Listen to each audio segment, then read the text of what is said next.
I'm Giulio Conte. I'm a biologist by training, and I'm working in the field of water since 20 years, more or less. And I work for Ambiente Italia, which is a private research institute and consultancy in Italy. I'm managing, among others, this live info project, which is called WaterClick, which means Water Against Climate Change, and is information project that is aimed at disseminating technologies and approach for more sustainable water management in town and, let's say, in the domestic and urban sector. Sustainable water management is definitely one of the important issues of environmental field in the next future in the world and in Europe. Let's start from Europe. We have had a change in European policies with the Water Framework Directive in the year 2000, and now our aim, our objective in Europe is to have clean and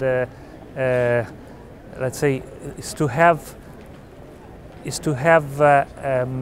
water ecosystem in good shape, in good health. So to have water ecosystem, which means rivers, lakes, and coastal waters, and underground water in good health, we need to completely review the way we are managing water. We have been managing water up to now.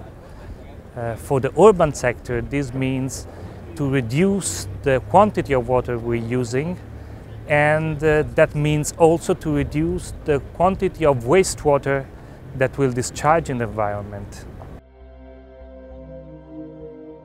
Let's start from Europe, but then going to the world, especially in emerging countries. I'm thinking about South America, Asia, Africa. Sustainable water management is really a key issue, because in those countries basic services very often doesn't exist yet.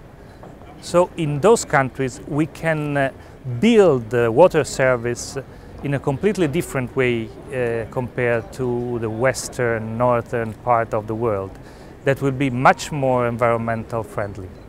There are many cities where you don't have a distribution network, you don't have houses equipped with water inside, you don't have sewage systems. In those settlements you can create a completely different water and sanitation system, that it will be much more environmental friendly, much less expensive, much more water saving, and generally, let's say, much more efficient than the one we are using in Europe. A quarter of the water we use in our home, we use it to flush away urine. Urine is a very easy to handle excreta. It is not dangerous, and it contains 90% of nitrogen and 50% of phosphorus we produce. These substances are important nutrients, fertilizers. So just handling urine separately from the normal, let's say, toilet system, it will have an incredible benefit in terms of water saving, in terms of reuse of nutrients, so the possible reuse for agriculture, and also in terms of energy saving, because one of the most difficult reaction that we need to do in a treatment plant, in a wastewater treatment plant, is just to remove nitrogen, and it costs a lot of energy. So just by diverting urine from the system, we would have an incredible an incredible improvement of the water management system. I would say for the different technologies, because we also have other important technologies such as the use of rainwater for non-potable uses, or reuse of grey water, which is the water that comes from washing basins and showers. So all these technologies have different barriers, but generally the most important ones are the cultural barrier, so we are not used to some new systems, and the economic barrier. So now cost of water is so low that any new technology that allow you to reduce the amount of water we use, it would not be economically feasible, because nobody will invest in using a technology which has a return time of 20 years.